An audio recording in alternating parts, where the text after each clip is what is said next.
Well, Merry Christmas. Okay, some of you are awake and you are kind of here and ready. Yes, Merry Christmas. It is December already. You blinked and it showed up. Here you are, just a few weeks away from Christmas, the day that we celebrate with Christians all over the world the birth of Jesus, the celebration of the one true King come into the world to really transform our lives. Today and the next 2 Sundays, I will be preaching Christmas messages. I know, you expect that. But what I want to do this year is I want to take a single passage of Scripture that's really a favorite of mine and look at 3 things that are said about Jesus and his coming into the world. And so we're going to take a look today at a passage of Scripture from John chapter 1. And today, if I had to title this message, I would title it The Light. The Light. It's fascinating to me that increasingly physicists and astroscientists all over the globe are starting to come to at least a semblance of agreement on what they would call a singularity event. A singularity event, meaning that there was something that initiated the creation of all of this. There have been a lot of theories throughout the years about how this happened, and there really is this increasing pointing towards something started everything. That there was a whole lot of nothing and darkness, and all of a sudden something went bang in the night, and there was a whole lot of something and light. Does that make sense? There's this idea that this singularity has caused everything to go whirling and swirling. And honestly, the thing that's really interesting about this, because you might say, well, I've heard people talk about the Big Bang before. Yes, but what's interesting is that there's this increasing consensus around the idea that it didn't start from nothing, that there was an initiator. There was someone behind it all, something behind it all. And as Christians, we say we've known this the whole time. We know that God is the creator of all things and that he created the universe. What's fascinating, though, is that that idea of the singularity is that at some point, light exploded into the darkness of nothing. And in the darkness, light became the obvious thing. See, that's the thing about light. We tend to think of it as just brightness. One of the things that I love about our church, I love that our church has these windows and it's very bright in here. It's this way all week long. But one thing that we always underestimate is the low rising sun of the winter. As you can tell, it's just blinding coming in from the one side. Because light is not just this thing. Light is what we would call protons. They are not protons, photons. They are particles or waves. We're not really sure. They kind of do both, traveling through the universe and reflecting off of everything. The only reason anyone can see me today is because a bunch of photons are bouncing off of Matt in these colors and bouncing back to you. That's the way it works. And that's the way I see you. I see you because there's a bunch of photons bouncing off of you and showing me that you are there. There was a whole lot of darkness, and then all of a sudden a whole lot of light exposing what's in darkness. And that's scary because we tend to think that we want to keep things hidden. But the simple truth is that light is necessary for life. Light is necessary for life. And you might say, well, there are creatures that live in caves and there are creatures in the depths of the ocean. Yes, there are, but even they are still impacted by the fact that everything else in the cosmos is impacted by light. Light making life possible. And the trouble for a lot of us is that while we can see this physical reality that darkness hides and darkness creates death, we have trouble seeing the spiritual reality that some of us are in darkness and we need to be brought into light. Light scares us. Light scares us because we get insecure. We begin to think about the things that are going on inside of our hearts, and we begin to think about the things that are going on inside of our minds, the thoughts that we think that we don't want anybody else to know that we think, the things that we struggle with that we don't want anybody else to know that we struggle with. We want to be strong and self-sufficient. We want to be the kind of people that can make our own way in the world. And maybe you are tougher than John Wayne. I don't know. What I do know is this. Every human soul has a bottomless capacity for darkness. I know. It flies contrary to the narrative of the world in which we live. There's an interesting thing that you'll notice if you pay attention to Disney movies over the years, the Disney animation, like movies for cartoons. There's an interesting shift that's happened in Disney movies over the years. The shift is this. It's that Disney movies began with, you've got some character, let's say Ariel in the Little Mermaid, right? She has this problem, right? She really wants to get to the world of land. I know, you're like mermaids. Yes, follow me for a moment. She wants to get to the land, right? She saw a boy she liked, and she wanted to get to the land to find out more about him. And like, that's the thing, but she's half fish, right? And so she doesn't have so she makes a deal so that she can change and go be a part of another world. It used to be in Disney stories that they were closer to the truth, that they would say that there's something inherently wrong in the hero, and they need to grow or change in order to be who they need to be in the world.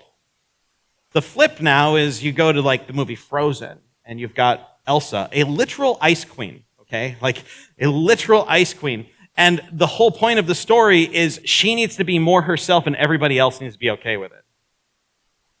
You see the difference? The difference is the old stories told us that we needed to grow and change. The new stories try to tell us, no, you're perfect just the way you are. The lie that's hiding in the sight of every single one of us is that everyone's okay just the way they are. That's a lie. Every single one of us has a bottomless capacity for evil and darkness. We all do. We are born in sin. We are corrupted. We're destructive. But that also means that you have an ability for that capacity to be changed. There is something that can transform that capacity for darkness. Something that can transform that capacity for evil. We all think of our worst days and we hope that nobody really knows what was going on inside. But the light has been exploding into the darkness ever since the beginning of creation, exposing what's hiding in the dark. The lie of darkness is that hiding heals, and it doesn't. Hiding does not heal. Hiding only makes it worse. It only makes it worse. Staying hidden, trying to cloister yourself away from the rest of the world, it will never cause you to find healing and life and joy. And I'll tell you this, the light always seems to find a way into the darkness. Today, there's one thought that I want you to walk out of here with, one idea to govern our time together. It's simply this. It's that following Jesus means living in the light. Following Jesus means living in the light. It means not being afraid of what's in the dark, but instead living knowing that the light has shone and that you are exposed in the light and everything is okay. John chapter 1, verses 9 through 12 gives us our text today. I love John chapter 1. John, the apostle, writes this gospel, and he writes it from this really kind of poetic, creative place. He starts this whole thing in kind of a winking at you, nodding at you kind of way. If you read John 1:1, he says, in the beginning, which is the way that Genesis starts, in the beginning. So he's drawing back to that. But instead of saying, in the beginning, God created the heavens and the earth, he says, in the beginning, there was the Word. And he's talking about Jesus. But listen to what he says. This is John chapter 1, verses 9 through 12. The one who is true light, who gives light to everyone, was coming into the world. This is Jesus that he's talking about. This is the birth of Jesus, Jesus coming into the world. He is the light who will give light to everyone. Jesus is not just going to shine on you, he is going to shine through you. He came to the world that he created, but the world didn't recognize him. He came to the very world he created, but the world didn't recognize him. He came to his own people, and even they rejected him. He creates the world. He comes to the world, and the world doesn't recognize him. He comes to his own people that he has told. He's given them advance notice. I'm coming, and this is what I'm going to look like. And they didn't receive him. They rejected him. Often we try to read the Bible through this lens of history where we look backwards and we say, well, if I had been there, I'd have figured it out. No, you wouldn't. Nor would I. It's what C.S. Lewis calls chronological snobbery. We have the advantage of 2,000 years of history to go, oh, it's obvious to me. Yeah, it's obvious to us because for 2,000 years people have been telling us this, right? That's why it's obvious to us. And we've got to understand where we're at in this whole story. We are among the people that would have rejected him or have rejected him. But to all who believed him, who believed Jesus, those who accepted him, he gave the right to become the children of God. He gave the right to become the children of God. Have you ever felt alone? Have you ever felt like nobody really understood where you were or what you were going through? Have you ever felt lost, like you were in a dark cave and unable to get out on your own? I have good news for you today. Everyone who believes in him and accepts him, he gives the right to become his children. He gives you the right to become his child. You and me. We do not wander aimlessly through the darkness. Instead, we are invited into the family of God. This true light comes into the world and changes everything. He changes everything.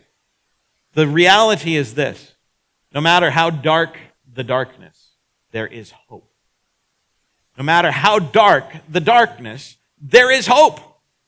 There is hope in the darkness because the light is still shining and will never extinguish.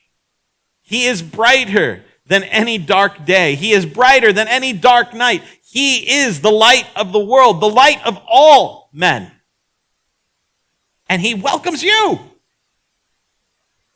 The question is, will you allow him to illuminate your soul? Will you allow him to illuminate your soul? Remember, the lie of darkness is that hiding heals. If I just keep this to myself, I can figure it out, I can make it better all on my own. How's that going for you? I mean, honestly, how long have you been telling yourself that lie? How long have you been going through that cycle? I can just muscle my way through, I can just make it better, I can just do it on my own. You know, the reality is, at some point or another, we all have to pause and recognize our own need for help. You can't change you. You are lost in a dark cave. But Jesus is the light of the world, and he can illuminate all of the darkness and bring you out of that place and into his light. This is the promise of God for us, that Jesus is our illumination. He is the one that brings light to all. And following him means living in the light. There is hope in the darkness. There is a life void of shame available to you. Do you realize that? There's a life void of shame available to you. Listen, I often say that shame gets a bad rap. I really do. I think shame gets a bad rap. Now, let me explain what I mean by that, because sometimes people are like, well, shame is like the worst thing. Well, it is in a lot of ways. But follow me here for a second. I think shame gets a bad rap. I think shame as an identity is terrible.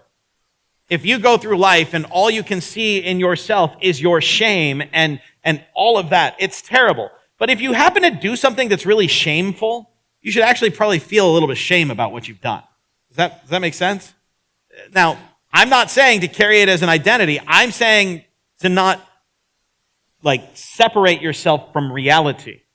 If you've done something shameful, yes, you should feel that sense of shame when you do that shameful thing. But do not live in that place. Don't stay there. Instead, let that feeling be something that propels you back towards truth. Make it right. Make it right. I think that's a word for somebody today. We need to just stop thinking that what we've done is so bad that we could never go back. Imagine the person that hurt you the most. Wouldn't you hope that they would apologize to you at some point? What if you could do that for them? You can't undo what was done, but you can own it. And there's healing in that. Hiding in darkness does not heal. Hiding in darkness does not heal. I know. You came to church. It's Christmas. There's supposed to be light, happy sermons. Let's talk about shame. Welcome. Glad you're here. The fact is, there is a life void of shame available to you. You can live in the light where you don't carry the shame. You can live in the joy of Jesus where you don't carry the burdens of yesterday. You can live a life free of all of that. But you can't do it on your own. Because you can't produce your own light. You just can't. No, the light has to come from somewhere else. It has to come from someone else. It has to start with Jesus. It has to begin there. You see, living in the light is the freedom from hiding in darkness. Living in the light is the freedom from hiding in darkness. We tend to think that if I come to God, if I give this thing a try, people are going to see me when I fail. Yes, they are. People are going to have the wrong impression of me. Yeah, people do it all the time. Just the way that you do too. We often get the wrong impression. But you know what's important? Is to become a person of truth. To live in the light. To stop hiding in the dark. To say that what Jesus has done for me and in me is so much greater than anything that I have ever done. To find freedom and healing in Him. See, this morning, I don't have a long message for you. I just have an important one. It's just simple. Come out of the darkness into the light. And you know, the moment that I started to say that, those things that you have tried to hide for so long started popping up in your mind. Come into the light. There's no shame for those that come into the light. It's no longer your identity. You're no longer owned by your history. Instead, you become a child of God. Consider what John wrote here to us. He says that the true light who gives light to everyone came into the world. He gives light to everyone. In the same way that when the sun shines, it shines on the whole planet, Jesus shines on us all. The question is whether or not we will realize that He is welcoming us into the warmth of the sun, not like trying to burn you.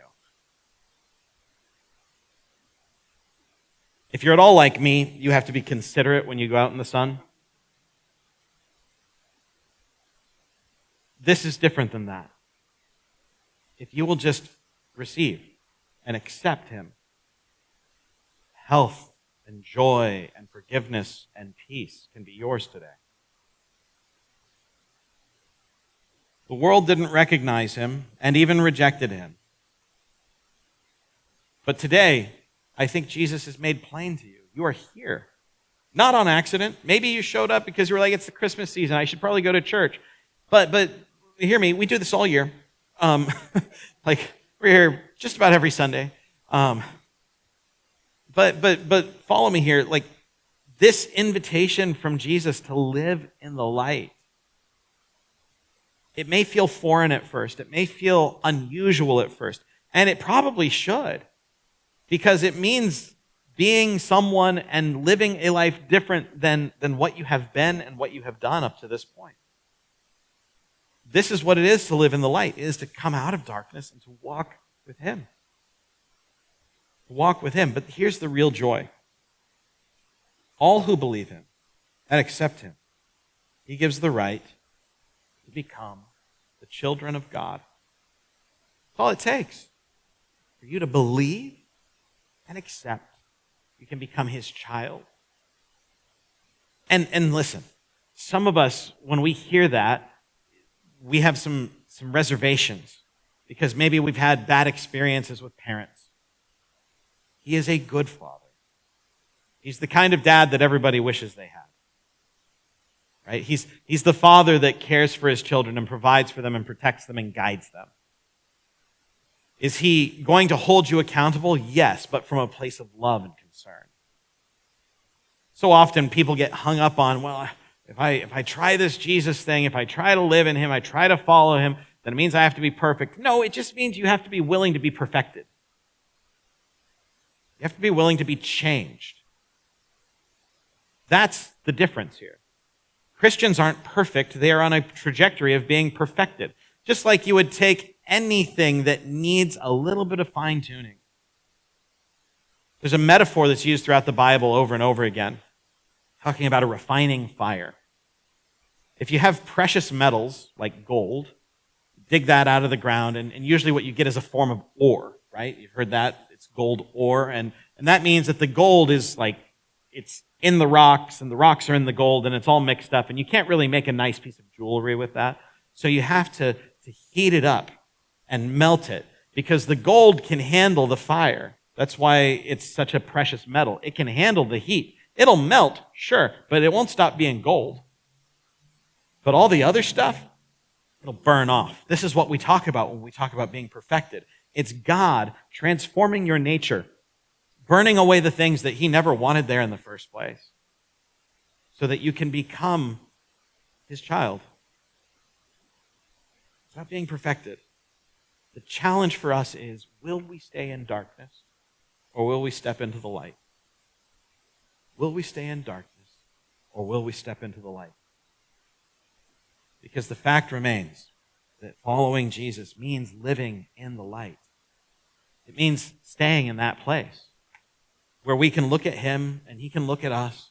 We can say, God, whatever it takes, remake me, rebuild me, transform me. Let the light of Jesus expose all that is within me. Like the psalmist said, he said, search me and know me. He takes that light and he searches us out so that we can be known fully by him, unashamed, welcomed, and called his children. Let's pray.